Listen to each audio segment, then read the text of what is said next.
The course is Talents in the Workplace, using a nine box to plot your high performance and your high potentials with Excel, with Microsoft Excel.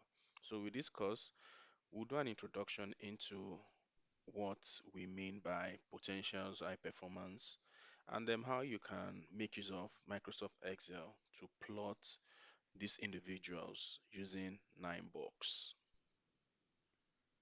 I would like us to start with this quote. It says, "The only thing worse than training your employees and having them leave is not training them and having them stay." It's a quote from Eric Ford. What this simply means is that you need to train your employees and ensure that you do everything necessary to keep them so that when you keep them, they would bring more value to your business. Now, a situation whereby because you feel that if you train your employees, they are likely to leave you, you'll be doing a lot more damage to your business if, because of this, you don't train your employees and for one reason or the other, they don't leave. At the end of the day, your business suffers for it. That is what Erin Ford is trying to say here. And with this quote, he gives us direction and establishes the reason why, in terms of staff upskilling, staff development, you need to think the route of high performer, high potentials. Because when you identify your high performers and you identify your high potentials, you can better make use of your limited resources in developing the right people so that you don't go about wasting your funds. That is what we'll be doing in this course. Looking at the build up of high performing staff, high potential staff, and how you can make use of Excel using the nine box to plot these individuals within your organization. Based on scientific research, it is established that investment or investing in the right people will minimize or will maximize organizations' return. I mean, this is a statement of fact. The shrinking of budgets of training budgets has made it important that organizations start being deliberate and strategic in terms of staff development and upskilling. So the question now is, who are high potential employees? Who are high potential employees? And who are high performing employees? High potentials, we mean these are people who, by their nature, can be said to be proactive. They've got something innate in them. Those are high potentials. Um, these are things that can be developed beyond their known skill sets. Um, they are they have this setup from within that can allow them take on complex leadership opportunities. Now, when it comes to your high performance or your high performing staff, they at the end of the day seems to be the reference point for setting standards of results because of their outcomes. And one other thing about them is that they can be constant with their results. They are the standards for results, and they also ensure consistency in delivering results. So that creates some element of distinction between your IPOs and your IPAs. Now, one other thing that you might also need to know about your high potentials is that they have potentials to shine in leadership roles because they share the drive for reaching new heights. New heights for them, it's, I mean, always gunning for new heights. And they could be ambitious for their own self growth and for the growth of the organization. So that is your high potential. Now, there's also one thing you also need to look at in terms of assumptions about these people. Your IPOs, what are the assumptions? Assumptions about IPOs and IPAs, it means that um, there's a school of thought. Well, I wouldn't say school of thought.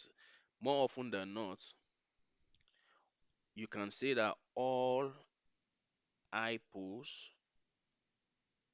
are high performance or high performing employees. Not all high performing are IPOs. So what this simply means is that it will be very difficult for you to come across someone who falls within the categorization of high potentials and not be a high performing individual. Now, whenever that is the case, then there are more to the situation that you need to dig into. You can also now have high performing who really do not come with high potentials in terms of the direction and the aspiration of your business. So this is a good assumption about high performance and high potentials. So let's quickly talk about the traits of IPOs and IPOs. Yeah, traits. Now the first one will be proactive versus reactive.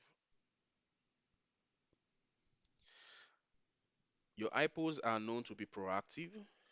Their approach to problems, they are very proactive with it. They are not they are not built to be reactive, so they think ahead. Um, Another thing about these two that differentiates them is that leaders and followers.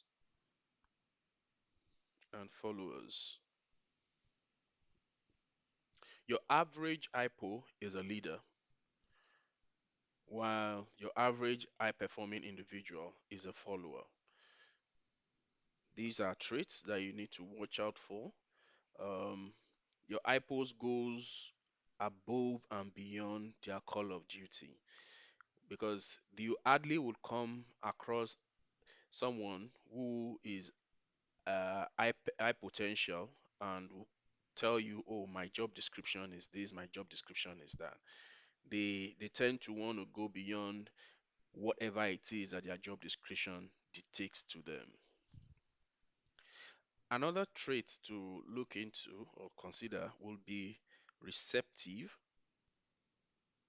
receptive and unreceptive,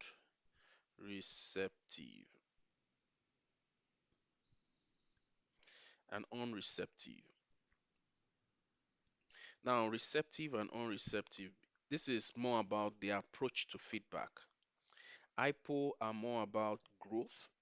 They are more likely to take a feedback, evaluate it, and apply it. So for them, it is how do I move from this point? So for them, it is more of how do I move from this point to. So from them, it is more about how do I move from this point, from point one to point two, point three. So they want to grow. So they take feedback not for the sake of feedback, but in order for them to make use of feedback to better themselves. There's something also interesting about high potentials and high performance. Now, it's knowing the business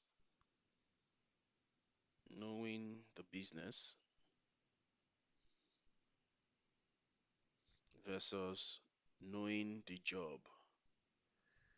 Your high potentials clearly see how their job connects and contributes to the overall success of the business. Their focus is more on the big picture and it's not only their portfolio. Remember, I mentioned that they hardly would speak to, oh, my job description entails one to three. So because of that, what you're requesting of me, it's outside of my job description. And as such, I don't want to take it on. They are not wired like that.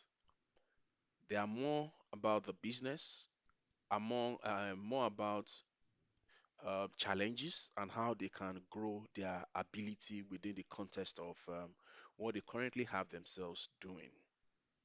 So now let's look at how you get to identify high potentials.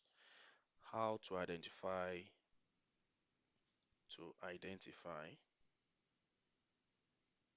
your high pools. There are a lot of conversations and about how to go about doing this. What is the most recommended will be something referred to as learning agility. Learning agility. Now, the learning agility comes with five factors. So it's referred to as the five factors of learning agility. So, learning agility, five factors by Korn and Ferry Lominga. Um, Five factors have been discussed here. So you will need to look at all of these five factors and see how you build a tool.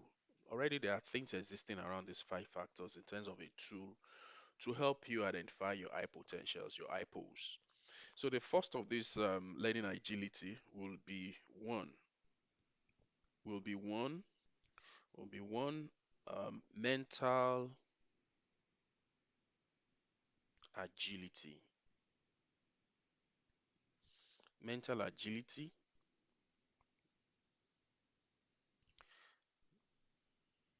Mental agility goes beyond just being smart or intelligent by the books, but being aware and having the ability to discern. The ability to discern. You might also want to refer to this as street smart. They are sponge-like in nature and absorbing. So it goes about the knowledge. It goes beyond the knowledge of the job or the books. Um, Critical thing to mention that has been mentioned here is street smart, absorbing.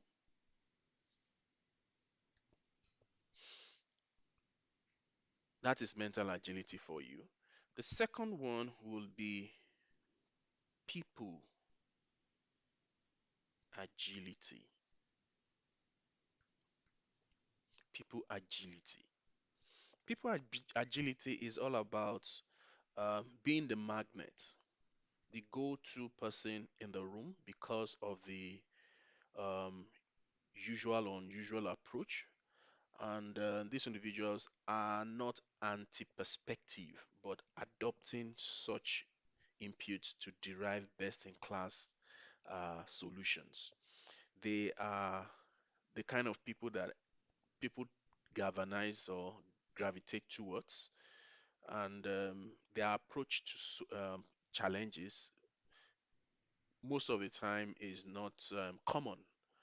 And they are also known to welcome inputs from different viewpoints to ensure that at the end of the day, when they put all of this together, they come up with something beautiful in terms of solution. So the first, mental agility. Second factor, people agility. The third, the third will be um, the third will be change agility. Change agility. Change agility. Now, what is change agility? Means that being open to new ways, uh, no blocked vision, welcoming of change, and are able to take on the heat of change. You know, when it comes to change, not everybody is willing to um, welcome change with open arms.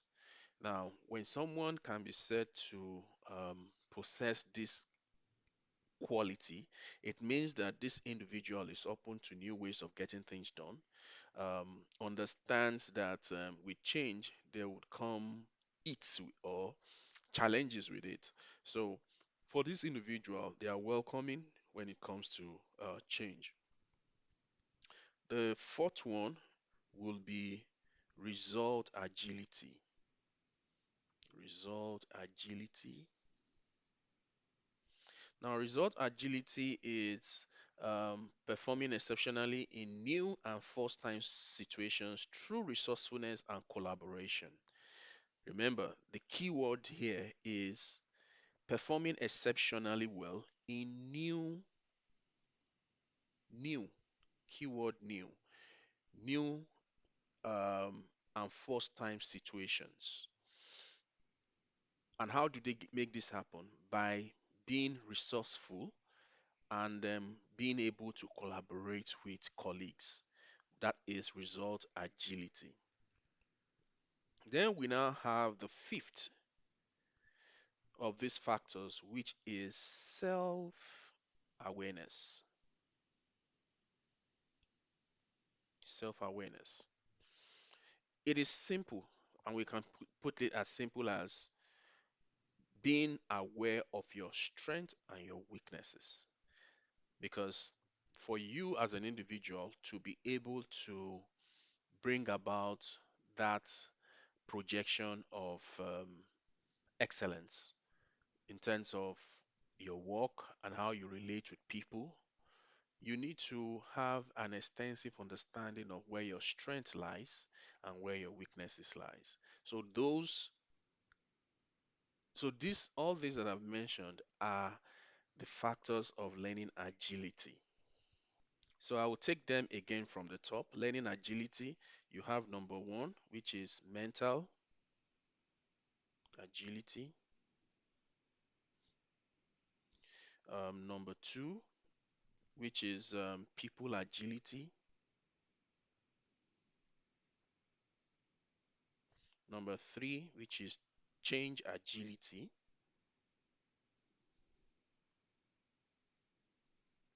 Number four, which is results agility. Agility. Don't mind my handwriting. And the last of it, which is self awareness. So if you really want to, because sometimes most of us work with acronyms to remember some of these things, you can work like this: MPCRS.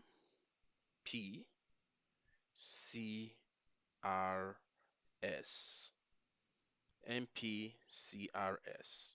And you know that you have the five factors stored in your medulla oblongata, if I can put it like that. Now, the essence of all of this agility is not just to know them, but being able to create a survey-like tool out of it. Now, when you create this tool, it becomes that interactive, self-evaluating tool that you can deploy within your organization to be able to identify individuals with who are IPOs, if I can put it like that. So I did mention building a tool because when you know all these factors, you need to create a tool that you can use in assessing individuals that you want to establish if they are IPOs. So in assessing or in building your assessment tool, you need to try as much as possible to build it around these areas. Number one for me will be one. Um, Number one will be strong problem solving. Problem solving. I mean, problem solving is problem solving. We understand how this works. Number two will be conflict conflict management. Conflict management. Number three would be Three would be a good judge of character, a good judge of character. Number four will be a fast learner. Number five will be an active listener. Active listening skills. Listener. Um, Number six. Um, Six will be independent thinker. Seven will be as a team player. Eight will be um, this this individual interested in personal development. Personal development. Nine will be perceptive and being patient. Perceptive and patience. 10 will be self-aware, which is also one of the critical um, factors of the learning agility. Self-aware, because sometimes some of us are not aware of ourselves or who we are. Number 11 will be 11 will be empathetic, empathy, empathetic. 12 will be, thinking without a box. Thinking without a box. Why some people will say think outside the box, but nowadays we say you even think without a box. Walk around ambiguity, um, no ambiguity, ambiguity. 14 will be professionalism, professionalism. You see, all of these things that I've listed out are guides in terms of developing your questionnaire or your survey around the five learning agility factors. Does not mean that this list has been exhausted. All you need to do is sit down and look deeper into each of these factors: mental agility, people agility, change agility, resource agility, self awareness, and try as much as possible to build a tool around this agility. Because what you want to do is ensure that every aspect of the five factors has been touched, so that when people are responding to your survey tool or your questionnaire, as the case may be, you will be rest assured that the outcome of it will be as meaningful as you want it to be. So, we've been saying a lot about hypos, high potentials. What about high performing? What about high performing? Now, the only way you can go about identifying high performing is that you have an objective performance management system within your organization and you put it to use. In putting it to use, you identify, you appraise and you identify high performance within the benchmark or benchmarking system within your company or your industry. So when you have that system working in your organization, then it becomes easy for you to identify who your IPAs are within your organization. If you don't have this, then it becomes a subjective exercise where you might need to start asking line managers or supervisors to advise with high performance within their team, which invariably you would use for the entire organization. So a combination of all that I've been saying will help us identify IPOs, IPOs, and hypers within your organization. So the next thing we want to now do is to go into the nine box. What is the nine box? Simply put, the nine box is a 3 by 3 matrix. 3 by 3 matrix that allows you to plot hypos and hypers. So on this side of the divide of the 3 by 3 matrix, you have potentials, and on this side, you have performance. So since we said it's a 3 by 3 matrix, you have one line, you have this, you have this, you have this. So with this, you have a 3 by 3 matrix. Now, for each of these boxes within this nine box, they stand for something. And in terms of labeling, you have 1C, 1B, 1A. So you see it's going backwards like this. 1A, 1B, 1C. The same thing applies downwards like this.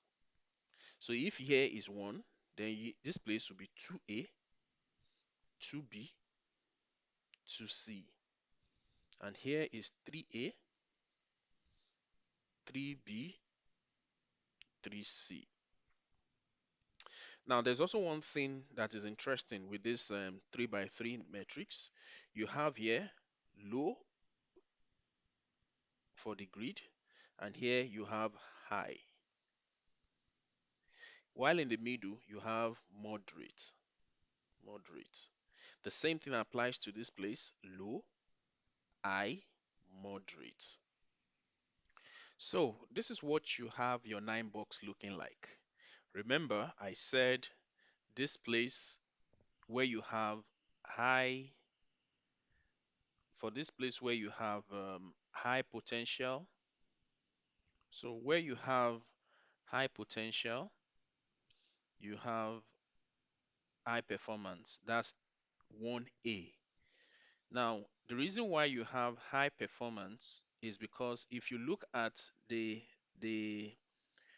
the nine box itself, you will discover that in the box, the role where you have potential, you have high here.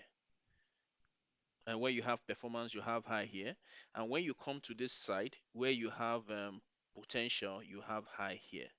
So it's simply you picking performance, it is high. So high performance, then potential. When you speak about potential on this role as well, you're talking about high potential. So high performance, high potential. If you come below it, it's still in reference to performance, you are still within high, so high performance. But in terms of potential, this is moderate. That is why you have moderate performance. So if you come to the table, to the cell here where you don't have anything, if you're going to do work on this together, it simply means that it is going to be high performance because you're dealing with performance here. And when you want to pick potential, you come to this line where you have uh, potential, which is low. It's going to be low potential. So that means high performance and low potentials. The same thing you will do here. It shows that it is moderate performance and low potential. You get it? Moderate, low potential. Moderate performance, low potential. Now, if you come to the last cell, the two are low, low here, low here. So it's going to be low performance, low potentials. So this is what your nine box obviously would look like. Now, what we'll do is to take this into Excel and build a system. Let's see how it works and how you can also replicate the same thing when you are working on the system within your organization.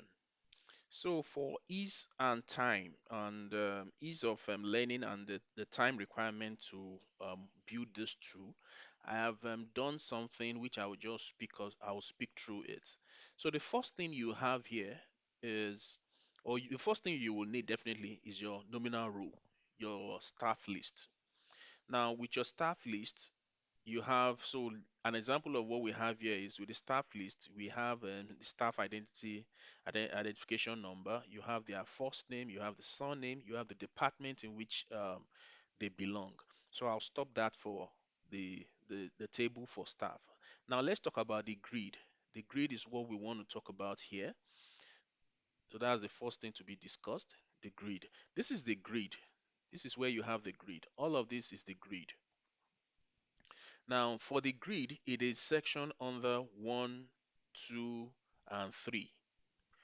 And because you are dealing with high performance and high potential, so you have a column for performance and you have another column for potentials.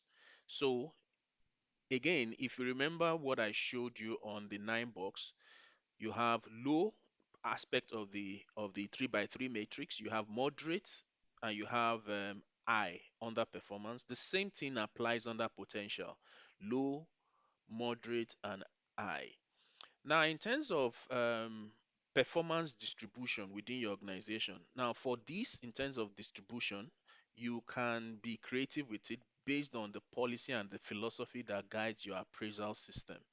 So here we are saying that performance that ranges between 0% and 59% will be categorized under low performance. The ones between 60% and 74% is under moderate, while 75% and above is under high.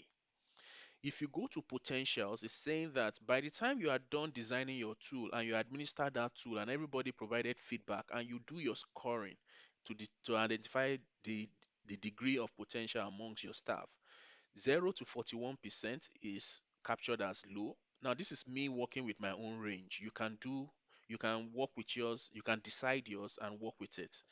Moderate, 42% to 64%. High, 65% to 100%. So this in all makes up the grid. So for the formatting, it's pretty easy. You just put your table. You can select your table here, decide on what you want to do there. In terms of color, highlight your title role and go into the team colors and select any color that you want. If it's this, if it's that, anyone, I'll leave it at what it is.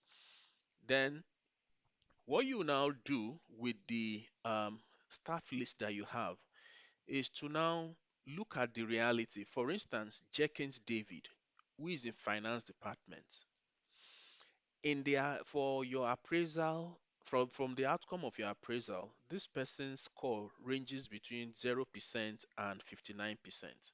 Automatically, what you are doing here is from the drop down, select 1%, to select one. That's one. Had it been his performance score is 60, between 60% and 74%, automatically that is a 2. So what we would have done here is to come here and say, okay, because his performance score is between 60 and 74%, you select a 2. That's how it's been done. But we'll return it back to 1. The same thing you will repeat for all his colleagues within your organization.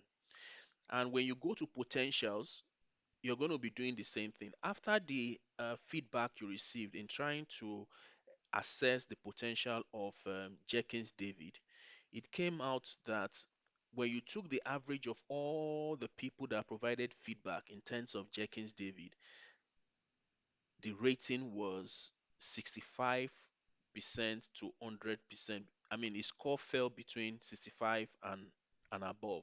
So if that is the case, it means that uh, Jenkins David is a 3. Then you just select your 3. If at the point whereby the feedback comes in and the score falls in between 42 and 64%, it simply means that you'll be selecting two. You'll be selecting two. So when you come here, you just pick two, but we'll return it back to three. Now, how do you create this listing in your cell? Um, for for the purpose of understanding, what you will do is to click on the cell you're interested in. Once you click on the cell you're interested in, you go to your menu bar under data. When you get to data, you go to data validation. Once you click on data validation, it shows you this dialog box. On this dialog box, you click here. Once you click here, you click on list, which you have here. You click on list and it will tell you from what source do you want to pick your reference digits from. So in this instance, you will see that our reference digit is from B3, which is number one here, to B5, which is number three here. So once you do that, it will automatically apply it in the cell here. And to reflect it in all the other cells, all you need to do is put your cursor here, and it shows you this plus sign, and you drag it down or just double click and it goes down. The same thing you will do here. So that is how you um, go about your listing. Now, one thing we also need to consider will be a table. Now, for this table, because you will need to have a name for your table, to make this to generate to come up with this table, it simply means that the quickest way is just to do Control T. Once you do Control T, you can easily select table, and there you can also give your table a name. So if you look at this table, I have named my own table nominal. It is called nominal. So the same thing you will have to do. So that is your table. I've talked about list, talked about the list, how to come about generating a list drop down in your on your table, how to go about setting up your table. The next thing will be sort. Now, what you want to do is to list out your departments here, because it will be required when we go into the 9 box plotter. Now, why are we doing this? Why are we doing this? Now, why are we doing this? We are doing this because if you look closely, you will discover that we have different departments here. Finance, admin, HR, facility.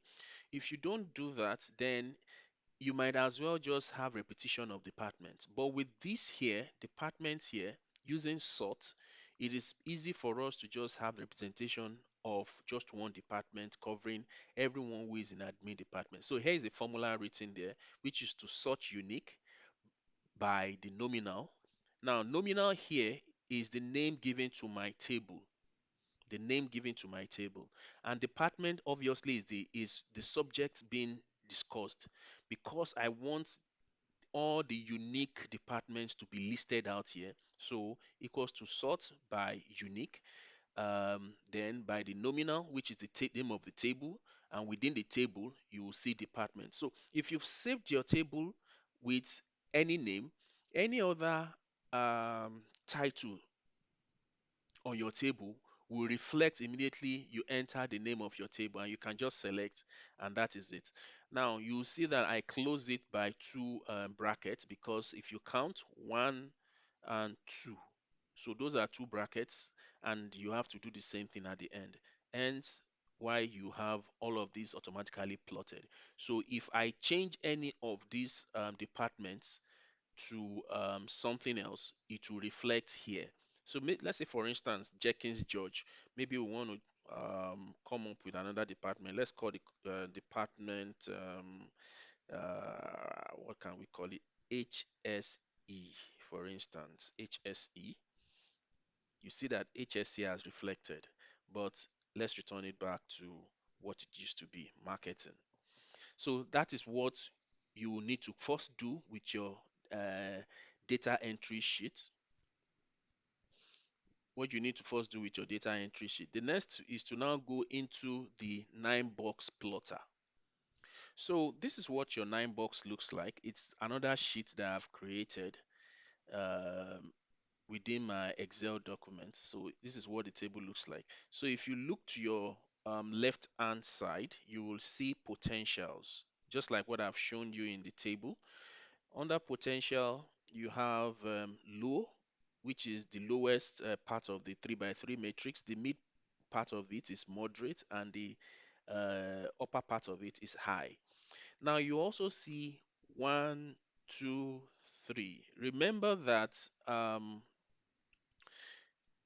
on our grid we had one, two, three, and one, two, three under potentials has a range of percentage score attached to them. The same thing with under performance. Under performance, you have low, you have moderate, you have high. Depends on what you want to call it. You see that I use low, moderate, high here. I can replicate the same thing. As a matter of fact, they mean the same thing. So one, two, three. Again, in terms of the listing of each of the 9-box cell, the first cell here is high performance, high potential, meaning that this is high, this is performance, and at this level, at this cell, it is high. Now, if you go up, it definitely has to be high. Then, when you match it with this side, which is high potential, so that's why you have high performance, high potential. That's how we arrived at all of this. Then, the same thing replicated across board. Now, if you look at what we have here, select department. We have select department here. What has been done is to just pick the department listed from the other sheet, which is the data entry sheet, and put it here. So if you do your drop down, you will see that you have all the departments that have been sorted, all the unique departments sorted out from the previous sheet, um, using the same list approach under data validation. Now, to now our plot our staff into the 9-box, you need a formula. So let's look at what the formula looks like. So in terms of the formula, is to use a filter formula. Remember, my table is saved as nominal. So if you look at here, you will see nominal, first name, nominal performance, and then potential. So each of these cells have been picked. So in studying the formula, why you have, it says that in the nominal, which is my table, which I showed you earlier on, first name, just pick the first name because it's just the first name I want inserted inside of my cells. So you do that. The same thing with potential. Um, Condition it to say for instance, E11. If you're talking about E11, then you're looking at 1. So everything is referenced 1, 2, 3. So for each of the cells, you see a different adjustment to the formula. Now let's go back to the data entry. You will see that you have Smith here. Smith, who is Smith, for instance? Smith is in admin department. Where is Smith? So this is Smith, Alex. Smith has 1 under performance and 3 under potential. So we go back there, 3 under potential. So this is 3 and 1 under performance. So obviously, low performer, high potential. We can do the same thing with others. So for instance, the Smith that we have under, if we decide to change this from 3 and from 1 to 3, for instance, and it's now showing 3 3.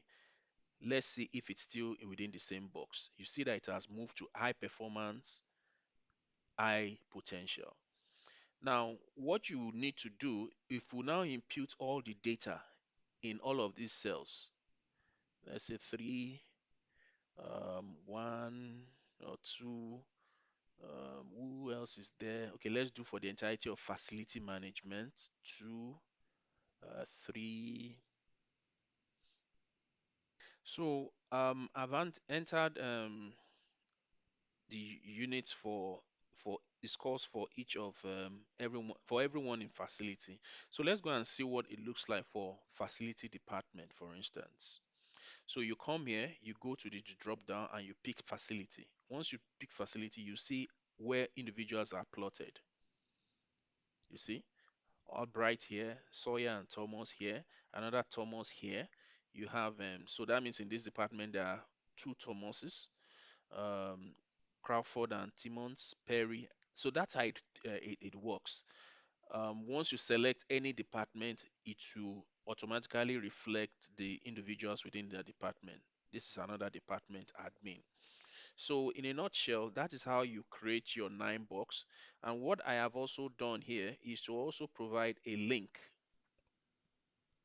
for you to see how you can develop individuals within the different cells. So all you need to do is click on this link. To make this happen is just to go to insert. Once you go to insert, you pick your illustration and you pick the shape that you desire. Select any of the shape. Once you do that, click on it, insert hyperlink. Once you insert hyperlink, I mean, very straightforward. Inside the hyperlink, once you insert the hyperlink, then you are good to go.